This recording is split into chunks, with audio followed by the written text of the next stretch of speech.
All right, our next speaker, a good friend of mine, a Brit who lives here in Bangkok. He is a travel journalist who spends almost as much time underwater as he does above water. And ladies, he's single. Please welcome Chris Mitchell.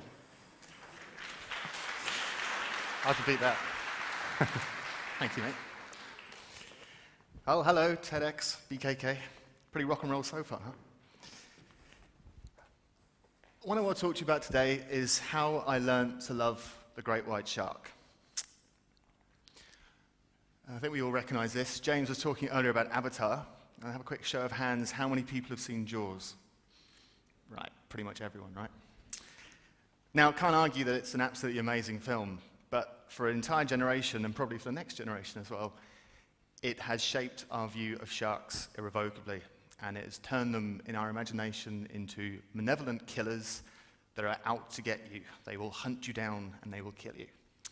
And I'm here to try and persuade you that's not really the case. There's a lot of people that still think that sharks should be hunted down and killed themselves. There's a thought about, well, what have the sharks ever done for me? The sharks get a bad rap because of Jaws, but there's hundreds of different species of shark, and there's only 4 of them which have ever posed any significant danger to humans. Those are the bull shark, the tiger shark, the oceanic white tip, and of course, the great white shark. Now, there's a great statistic you may well have heard that you're actually more likely to die of a coconut hitting you on the head than you are of a shark attack. This statistic, unfortunately, is complete rubbish. There is no International Bureau of Coconut Fatalities, so there is nothing to benchmark it against. In fact, essentially what happened was someone made it up, stuck it on the internet. A journalist picked it up, and then it got repeated ever since. So as a journalist, I can tell you quite confidently, never trust a journalist.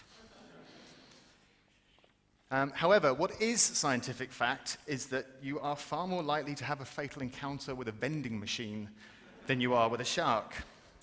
So watch out when you go for that next break. According to no less august authority than the US Consumer Product Safety Commission, there's 4 times more chance of getting killed by a vending machine than by a shark.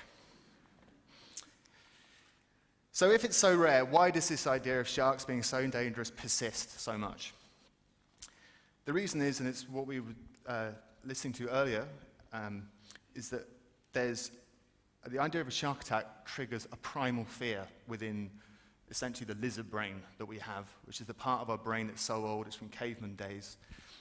It's about when we were primed for fight or flight. And great whites, unfortunately, trigger the primal fear of being eaten alive. The issue is that it inspires something terrible in our imagination. And this is precisely why the film Jaws was so successful, because it exploited that fear. That's what Spielberg realized. That's why you don't see the shark until halfway through the movie, also because he's having terrible trouble with the mechanics. But the reason you don't see it until halfway through the movie is because he wants to play on your imagination rather than presenting you with a horror. This photo, by the way, is by my friend Jerry Murphy, who sadly is not here with us today, but she let me use this and several others in this presentation, so a big thank you to her for that. I want to introduce you to this gentleman. He's called Rodney Fox. He's a living legend in Australia. Rodney's going to be 70 this year. When he was 23, back in 1963, Rodney was a champion spearfisher, and he was taking part in a competition off the coast of Adelaide in southern Australia. You can guess what happened next, can't you?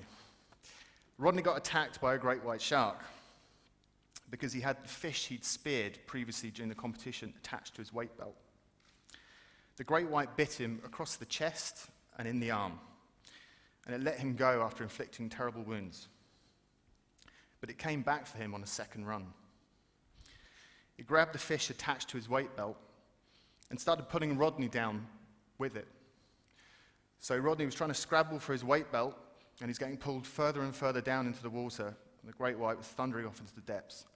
Trying to find the buckle in the weight belt, it slipped behind him. He thought, this is it, I'm going to drown. And then at the very last second, the rope between the great white's teeth severed and snapped, and Rodney came back up to the surface. whereas the shark carried on into the depths. In the hospital, it took 412 stitches to put Rodney back together again. If you're squeamish, I'd look away now, because I'm going to show you a slide of his scars. Don't worry, not his injuries. As you can see, the bite cut goes right across his chest and into his arm as well. The thing about Rodney is that what happened to him is the definition of our nightmares about sharks. He's actually one of the very few people to survive such a devastating attack from a great white. Yet Rodney was back in the water within a year of that attack happening to him. And within 2 years, he decided that he was actually going to start studying great white sharks. Now, to my mind, to have that generosity of spirit and to not give in to his own fears is truly remarkable. Bizarrely, the worst thing that ever happened to Rodney became one of the best things that happened to him. He's been involved in every single significant documentary and movie about great whites. The first documentary about great whites was called Blue Water, White Death. It came out in 1970, so it's not that long ago. And it was the first time great whites had ever been filmed underwater. Then, of course, Rodney was asked to help in the filming of Jaws. And the first thing that Spielberg asked him to do was to go out and film real great whites, but put a midget in a scuba diving cage beside it so the sharks would look bigger. Yeah, there's some more to that story, but I can't go into it now. Rodney also established the Fox Shark Research Foundation, and his son Andrew has now taken that on. The pair of them are still running regular expeditions to go and see the great whites off the coast of South Australia.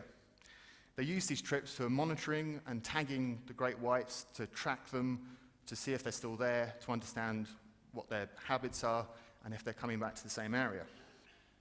So I was invited to go on one of these trips by Rodney to write a story.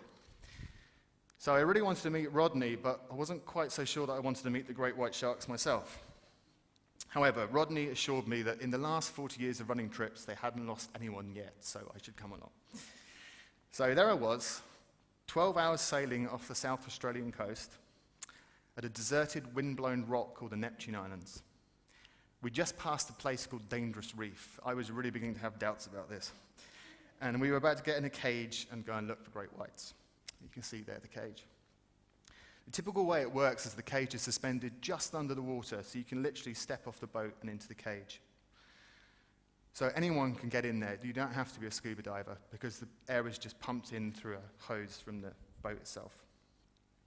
You're weighted down so that you can stand up in the cage, and you're wearing an extremely thick wetsuit and gloves and a hood, because the water is very cold. That's one good thing about great whites. They're not in Thailand because the water's too warm. And then you wait, and you wait, and you wait.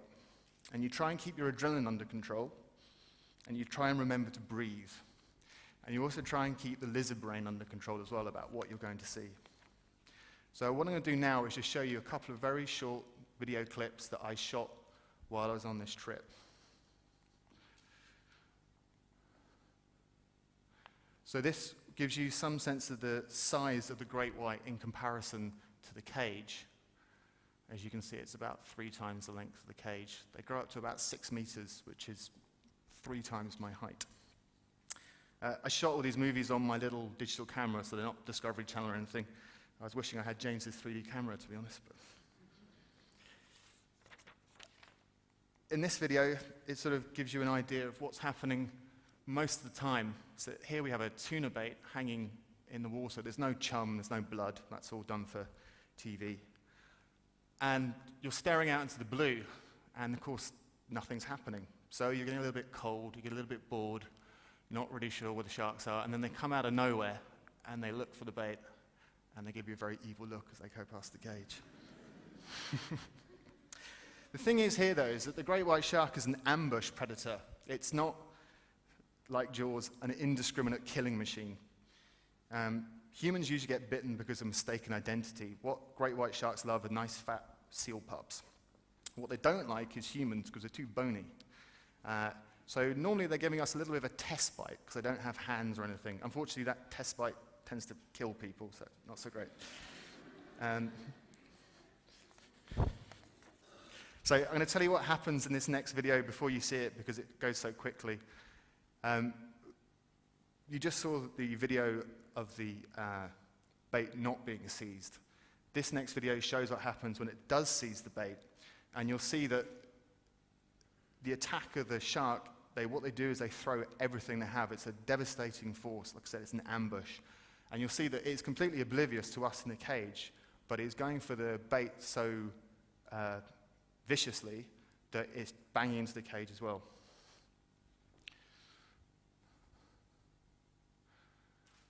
And as you can see, someone loses their regulator because it gets a bit scary. And then you can see it thundering off with the rope, I think. At that point, all of us had fallen over in the cage because it hit us so hard. And this next small clip, oops. This is shot from underneath. This is actually when we went into a scuba cage and were lowered down onto the reef. So we're 15 meters down in the water at this point, and the shark is passing over us. Rodney Fox are the only people that you can actually scuba dive with great white sharks in the world. And obviously, this is where you get the real sense of how they move in the water. That's 1 ton of shark. As you can see, it moves incredibly gracefully. The only way that we're down on that reef is because we've been lowered down in the cage, and there's just a steel cable taking us back up to the boat. So there's obviously always a bit of a concern that if that cable snaps, then we've got a bit of a problem. And final little vid I'd like to show you. This is where I got the closest ever to a great white shark. I looked straight into its eye, and as you can see, it's big and it's black and it's blank. So as you can probably guess, I found this to be one of the most exhilarating experiences that I've ever had. And the thing that I realized is that beyond the fear that's triggered by the primal fears that we have of sharks, once you get past that, you see them as they are, and you realize that to see them in real life is completely different than to see them in a movie or even in a documentary. And that much of what we think about nature in general is so filtered now by the way it's formatted by National Geographic and Discovery Channel, great stuff that they do, that we forget that these creatures aren't all just insane killers. They're not all just gnawing away on stuff, as they do actually just hang out sometimes as well.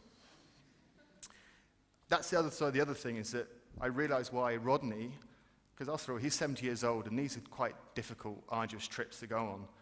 Well, and his son Andrew, the reason they're still out there and they're doing this year in, year out is because they're fascinated by these sharks. They realize that these sharks are not malevolent killers, that they're not battering the cage, trying to get in and eat everyone inside it. It doesn't work like that. It's that these sharks are an incredible